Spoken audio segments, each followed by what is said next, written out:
சிறுகடிக்க ஆசை சிறியல்ல அடுத்து வர எபிசோடில் நம்ம மெயினாக இருந்துட்டு எப்படியோ ஒரு வழியாக கிறிஷை அந்த இடத்துக்கு போக விடாமல் காப்பாற்றிட்டோம். கிறிஷும் புத்திசாலித்தனமாக எல்லா கேள்விகளுக்கும் பதில் சொன்னாங்க. கிறிஷை நினைக்கவே ரொம்ப சந்தோஷமாக இருக்குங்க அப்படின்ற மாதிரி சொல்கிறாங்க.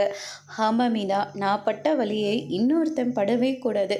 கிறிஷ் சொல்லவே தேவலா, அவன் ரொம்பவே நல்ல பையன், புத்திசாலிங்க கூட.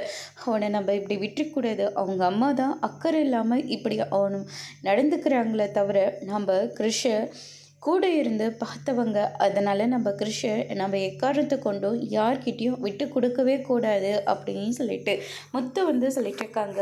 அதுக்கு அடுத்ததான் பார்த்திங்கன்னா எனக்கு ஒரு விஷயம், மகேஷ் நம்ம வித்யாவோட ஃப்ரெண்டு அப்படின்னா கிறிஷோட அம்மாவும் வித்யாவுக்கு தெரிஞ்சிருக்கோம்ல, பேசாமல் நம்ம வித்யா கிட்ட கேட்டு பார்க்கலாமா அப்படின்னு மெயினாக முத்துக்கிட்ட சொல்கிறாங்க. முத்து இருந்துட்டு இதுவும் சரியான யோசனை தான், ஆனால் அந்த வாயடி வித்யா சொல்வாங்களா அப்படின்னு சொல்லி முத்து கேட்கவும், கண்டிப்பாங்க. ஏன்னா வித்யா முன்ன மாதிரி கிடையாது, ஜோகினி கிட்ட கூட சரியாக பேசுகிற மாதிரி எனக்கு தெரியல.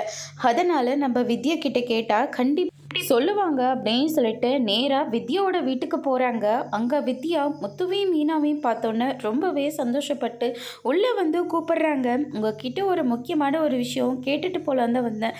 கிறிஷை பற்றி உங்களுக்கு தெரிஞ்சிருக்கும்னு நினைக்கிறேன். இப்போ தான் நாங்கள் அவனை ஒரு வழியாக காப்பாற்றி கூட்டிகிட்டு வந்திருக்கோம். அதனால் கிறிஷோட அம்மாவை பற்றி நீங்கள் கொஞ்சம் சொல்ல முடியுமான்னு சொல்லிட்டு கேட்குறாங்க. அதோட பிரேம முடிச்சிருக்காங்க.